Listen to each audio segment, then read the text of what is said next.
kind of start at the beginning, go back to draft night.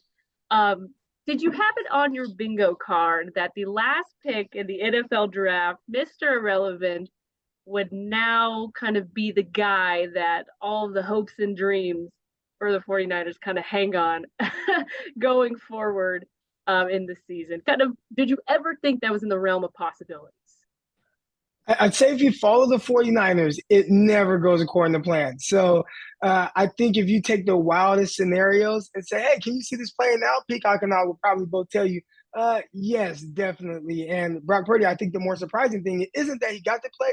It's probably more so how well he did play. I think that was the thing that was probably more shocking to a lot of people. Yeah, the amount of how quickly the coaching staff really liked him in training camp too, and he started getting some. And at the time, Jimmy Garoppolo, we didn't know was even going to be back with the 49ers. So it was Trey Lance and Nate Sudfeld, and then this 7th rounder, Mr. Irrelevant, Brock Purdy, was starting to get some second team reps ahead of Nate Sudfeld. I was like, okay, I guess the staff likes him. And you get some reports. There'd be a few reporters that would be there. It wasn't just universally glowing. Oh, this guy's amazing. He's going to be the next Tom Brady or whatever. But then some days, Brock Purdy kind of looks like the best quarterback out there at times. And so there was some love for him in training camp in the preseason. And clearly the coaching staff liked him so much that they didn't want to allow any other team to poach him from waivers when they tried to sneak him onto the practice squad. So he made the final 53-man roster, even ahead of the veteran in Nate Sudfeld, which is interesting because the 49ers, we're going with such a young quarterback anyway. So it was going to be a young quarterback room until Jimmy Garoppolo's whole situation made itself available. And then he ended up coming back and being the number 2. But, they still liked Brock Purdy enough to keep him around as the number 3. And now we know why, because with the 49ers, it's never dull.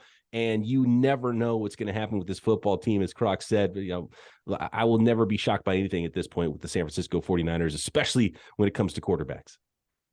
Yeah, and at that time you mentioned, the quarterback situation, in the preseason was kind of up in the air. No one really kind of knew what that was going to look like. So did you guys kind of have a sense of how important it was going to be for who they chose kind of as that QB3 spot? And were you convinced that, going the route of the young quarterback would be beneficial for them down the line? Or were you kind of thinking, we should probably stick with the veteran guy who's kind of, been around these parts and kind of we know what to expect with him? I think universally, a lot of people thought that they should stick with more of a veteran and not Jimmy Garoppolo. If you ask most of the fan base, it might be split 50-50 on who wanted him back, who didn't. But this team was Trey Lance's team. So you knew Trey Lance was the guy, but he also does not have much experience, right? So you have a rookie that they ended up keeping. You thought that they would potentially keep Nate Sudfeld. He doesn't have much playing experience as well. So it looked a little different than I think most quarterback rooms when they brought Jimmy Garoppolo back and then kept Nate Sudfeld. I think that made kept Brock Purdy. That made a little bit more sense with keeping him. Yeah, and I guess going back to what you guys mentioned about people being so surprised at how well he's played, one thing that has struck me about what I've read from players, especially just after the last game, is how much they respect him, how much of the command they say that he has. And that's not something a lot of rookies have, especially a lot of rookies who aren't coming in with a lot of pizzazz. I mean, he's Mr. Irrelevant. So were you guys kind of surprised at how well he's been received by the team? Yeah. And I guess we shouldn't be too surprised, because when you compare his college experience with, Trey Lance, the guy that did come in with a lot of pizzazz, the guy they did trade up for in the 2021 NFL draft the year before, Brock Purdy's played a lot more football in his life than Trey Lance has. So, he's more of a young veteran type of a player than, maybe some younger quarterbacks would be. And a lot of high draft picks these days don't play a lot of college football because, they're so talented that they leave school early and they have start for 1 year. And Brock Purdy threw a ton of passes at Iowa State. Like, he was a big time player for a very long time. And so he's got a little bit more of a command of a huddle for a rookie. And, the players are talking about it this week. He was telling guys to settle down, tighten up, let's go, let's get this, practice rolling. And from a rookie, you don't always get that.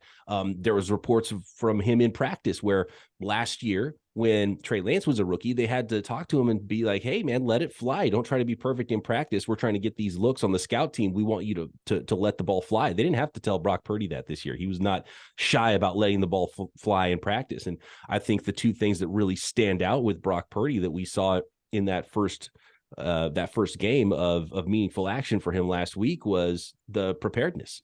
He was ready to come right in and play, and Kyle Shanahan trusted him to let him throw the ball 37 times. So he's clearly someone who puts in the work, plays with confidence, plays with a little swagger. And I think that all shows out, and that is going to really bode well for the rookie. And I think that really helps him play early versus some quarterbacks who just don't come into the league with that sort of a swagger, don't come in the league with that kind of confidence, and really just haven't commanded that many huddles in their life. I think Brock Purdy might even be ahead of some rookie quarterbacks in that regard. Yeah, Brock Purdy, if you look at his experience, right, you talked about him being a 4-year starter. And think about Bill Parcells back in the day. He kind of had this commandment, like this list of things that you had to have for him to draft you at quarterback. And I think Brock Purdy checks off probably a lot more things on that list than most other quarterbacks that are coming out nowadays. So when you talk about kind of the way he carries himself, the experience, I mean, how many scenarios has he not been in because of how many games he got to play in college? And I think a lot of that confidence with just, all right, I've done this a million times already. You got to see a little bit of that in the Miami Dolphins game. I'm sure there were, kind of these butterflies and anxious moment, getting your first NFL action, especially against a terrific team like the Miami Dolphins. But like Peacock said, he was definitely prepared for it. Yeah, and it's never ideal for your first two quarterbacks to go down with significant injuries. But would you say this is probably the best case scenario given the circumstances they are in to have a quarterback like Brock, like with the experience that you guys mentioned, granted he is a rookie. But would you say this is kind of best case scenario for this team right now? I would say yes. And for a reason of, yes, a lot of experience. We've talked a lot about that, but also enough newness to not really care or not really know what's on the other side of kind of failure at the NFL level. And I think that can also help a youngster kind of find his way in the NFL. And they talk about how he's commanding the huddle and telling guys, hey, come on, let's go. But he doesn't know anything else because he just came from doing that at Iowa State for so many years. So that part, I think, is probably one of the best of both worlds, to have a guy that is so experienced in college, but so inexperienced at the NFL, still has that fearfulness. And I would say just coming into a game cold and not having an opportunity to worry about it either. It was like, oh, I'm in the game, I'm playing. It's not like he didn't have to worry about sleeping the night before or preparation all week long. And so it might be a little bit of a different dynamic for him this week, knowing he's going to start, knowing he's playing against a guy who's got, the most experience in the league, and he's getting his first start playing against Tom Brady and the Buccaneers this week. Is it going to be a little starstruck looking across the sideline at the other quarterbacks thinking, that's Tom Brady, that's the GOAT over there that we're going to be playing against, or is he like, well, let's bring it on? So what kind of mentality is going to come in with this? And he didn't really have to. It was almost such a quick decision to put him in the game that he didn't have time to think about it. And he was just off and rolling and just playing on instincts and playing football. So now that he has a whole week to think about it, and is he going to be affected at all by the situation he's in being a young quarterback? So we'll really see on Sunday what he's made of, and really in the next week, because it's a quick turnaround, playing for the lead in the NFC West the following Thursday, short week at the Seattle Seahawks. So this is big. Like, we're on the cusp of some serious Brock Purdy mania in San Francisco in the Bay Area. There's already, it's already coming, and you can feel that tide coming in, but it's going to be full on Brock Purdy mania if he wins both of these games against the Buccaneers and the Seahawks coming up this week. Yeah, what would you say this team needs him to be? Do you need him to just be the game manager type that doesn't kill you with rookie mistakes, or do they need him to be a guy that goes for the big plays, be a gunslinger? What does this team need Brock Purdy to be successful? Because the defense is great, it's elite, but what does this team need Brock Purdy to be? I think being a game manager is probably the perfect way to describe it. The 49ers have a ton of weapons, so all you have to do is really kind of facilitate to those guys. I thought he did a really good job of that a week ago, throwing the ball to Christian McCaffrey a lot. I believe Christian McCaffrey had 8 receptions in that game. Keep feeding McCaffrey out the backfield, right? That's the shortest distance that you can throw from the quarterback, from the pocket to Christian McCaffrey. He's very consistent with finding open areas in the defense. That's going to be there all night. You have Deebo Samuel, you have George Kittle, you have Brandon Ayuk, you have Kyle Juszczyk. 49ers have just a richness of all these weapons. And for a young guy coming into this situation with, a pretty solid offensive line as well, even though you couldn't tell for half of that the Miami Dolphins game. But lean on those guys. You don't have to be the guy. And I think within that, the more he kind of gets in a rhythm, then you can start letting it rip a little bit more and maybe take a little bit more risk. But if you do want to go with the quote unquote safer route, whatever that means, you have a lot of weapons to be able to help you do that. Yeah, I would say don't screw it up is the big thing, because he's got a Super Bowl caliber roster around him, the best defense in the league. This is going to be two teams trying to win by a death by 1,000 paper cuts. We've seen what it looks like with Tom Brady for years. He's going to take the easy stuff, and even now more so than younger in his career, they're throwing a lot of short stuff. And I think Kyle Shanahan's going to want to do the same. He's going to want to try to run the ball early, make things easier for his young quarterback, not try to put everything on him. And he never really tried to put everything on Jimmy Garoppolo anyway. So it might look a lot the same, but in a game like this, that'll probably be low scoring, probably will be pretty tight. It's which team doesn't make the mistakes and which team can get that big play. So as long as he doesn't make some really big rookie mistakes in this game, can facilitate his playmakers on offense for the 49ers, which they have a lot of, I think they'll be in really good shape. Yeah, and kind of going off that, do you think that with Brock Purdy in this position now, do you still think this team is a Super Bowl contender if he is able to, like you guys mentioned, kind of do just enough to help win games, not screw it up? Do you think with him there, this team can still be a Super Bowl contender?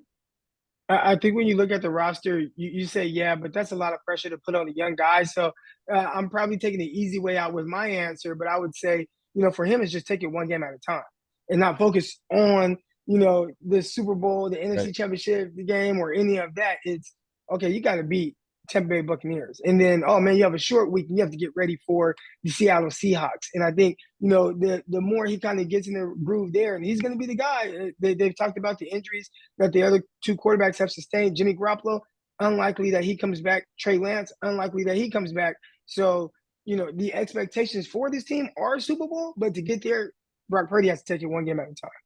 Yeah, and you have to be realistic too, because you want to believe, and this story has been crazy for the 49ers, for the last 2 years, especially with all the quarterbacks, and you want it to have that storybook ending, because you wouldn't believe the script that's been written for the San Francisco 49ers right now. And you've got Mr. Irrelevant, and the last pick in the NFL draft, potentially leading your team into the playoffs and a Super Bowl. You want to believe in that, but you have to be realistic too, and that's why it's going to be so telling over the course of the next week where the 49ers are. So maybe we should come back on with you next week and talk about it, because we might have a little bit of a different answer in how strong we believe in Brock Purdy's 49ers going forward.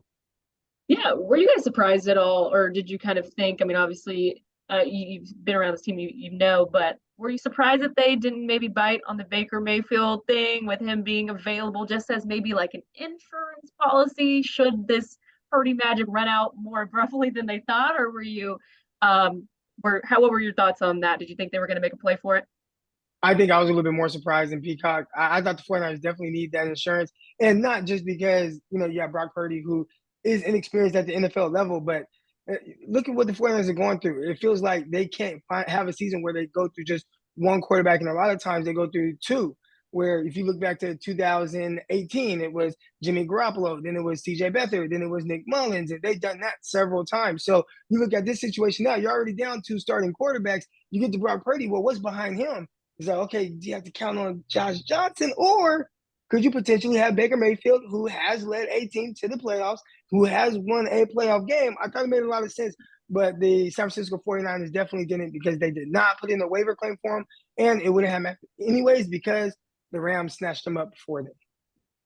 I think if with Baker Mayfield and maybe with any other veteran quarterback that might be out there, and again, after this big week here with these two games, maybe they'll reevaluate and think, okay, maybe we need to start talking some people out of retirement and trying to salvage the situation if things don't go well with Brock Purdy. Maybe he doesn't show that he's quite ready for this moment. And with Baker Mayfield, it was more like, yeah, maybe we'll just see if he clears waivers, see how it goes this weekend. Then maybe we'll call up his agent and feel like and put the feelers out there and see if we want to sign him to more of a minimum contract. But I think they feel pretty good about Brock Purdy. They know that it would have been Brock Purdy this week anyway, even if they brought in someone like Baker Mayfield. And then you have to consider the locker room, which Baker Mayfield might not be a great fit in. And it sounds really like a lot of the players are already buying in with Brock Purdy, which is huge. So Kyle Shanahan has the heartbeat of his locker room, and he understands what that vibe is like right now. And I think they're going to ride it out with the young rookie quarterback, and we'll see how it goes. But you also have to be realistic with those expectations. And, over here in the Bay Area, we're still trying to sort of workshop some nicknames for Brock Purdy. Like, it's at that stage where this thing could absolutely blow up. And not sure we can say some of those nicknames on air. Some are more air ready than others, that's for sure. That's awesome. Two more questions for you guys before we wrap this thing up. But what do you need to see from Brock Purdy this weekend that will convince you? I think they've got something here, at least enough to try and make a push here.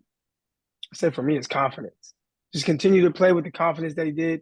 Have that same confidence, that swagger that he played with. He threw a touchdown. He's like doing this kind of fist pumping thing, whatever that was. I don't know what it was, but I know I liked it. So continue to kind of play with that type of pizzazz. And I think that's something that I'll be looking for, because when you have a roster like this, and that's how they're looking towards him, like, okay, now you're the quarterback, so you kind of have to be one of the leaders, and the 49ers are going to go as far as you take them, but be confident that you can do it. And I think 4 years starting out Iowa State, we're going to keep going back to that. I think that kind of prepared him for this moment. So I think he will be confident, but that's why I'm looking forward to seeing most.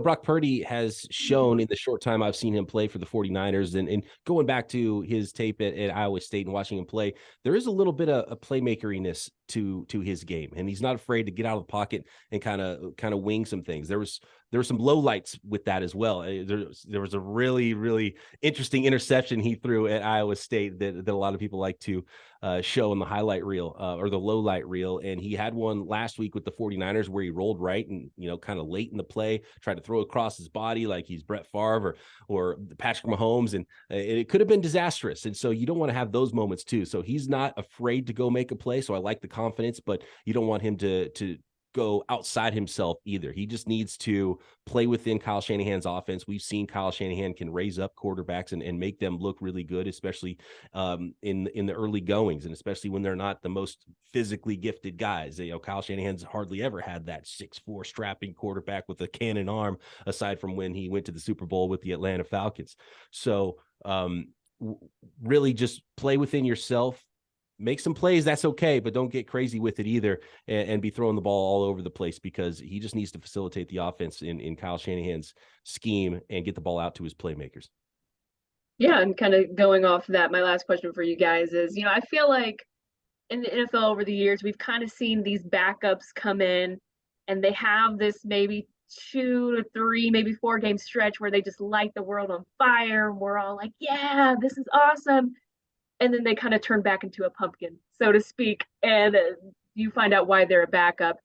Do you think that will be the case here? And I know it's still pretty early to tell, but are you leaning one way or the other of whether you think maybe the magic will run out, or do you think maybe we could see a future NFL starting quarterback kind of growing before our very eyes? What are you more inclined to believe at this point or leaning towards? You try not to make these connections to the past, because everyone is their own unique individual. But as a 49er fan, it's hard not to just go back a couple years ago and think of Nick Mullins playing Thursday Night Football, his first NFL start. He's a guy who was undrafted, lights up the now Las Vegas Raiders, throws 3 touchdowns in that game, looks awesome. 49ers blow out the Raiders. And then the more Nick Mullins played, the more you're like, okay, I see why he's a backup. We saw that even maybe a couple of years later, San Francisco 49ers, Jimmy Garoppolo gets hurt against the Jets. Mullins comes in, looks good. Mullins starts the next game against the New York Giants, looks excellent. And then he goes off and loses like 6 straight games. So, it is kind of tough to find that kind of balance. But again, I think this team right now, when they're healthy, you don't have to be this amazing quarterback. You don't even have to be this future starting quarterback. You just have to be a guy who can just maintain what's going on, and facilitate the ball well. And I think at the very least, we know Brock Purdy can do that, whether he's going to be a long-term starter or not. Yep, Kyle Shanahan's going to scheme some guys open. So if you can find those plays and maybe take a bite out of the ball and not try to throw one up if those guys aren't there and not open as they're supposed to be pre-snap, that's all he's got to do right now. But the Mullins thing is big, and that's part of the being realistic part about this young quarterback. And we just don't know. And that's what's going to be so fun about it. And I can't wait to see what it turns out and what it looks like with Brock Purdy, because from what I've seen, he's surprised me in a very positive way.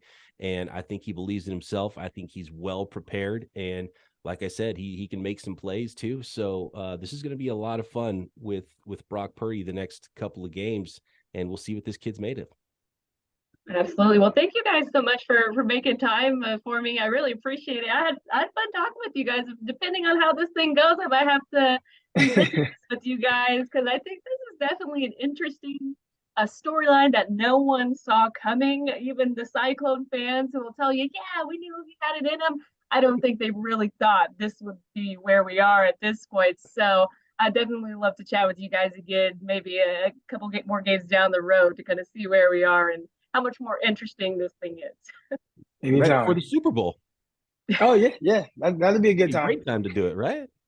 As long as the 49ers are in that Super Bowl. Yeah, of course. Well, of course they will be. There you go. Awesome. Thanks again, guys. I really enjoyed chatting with you. Thank you.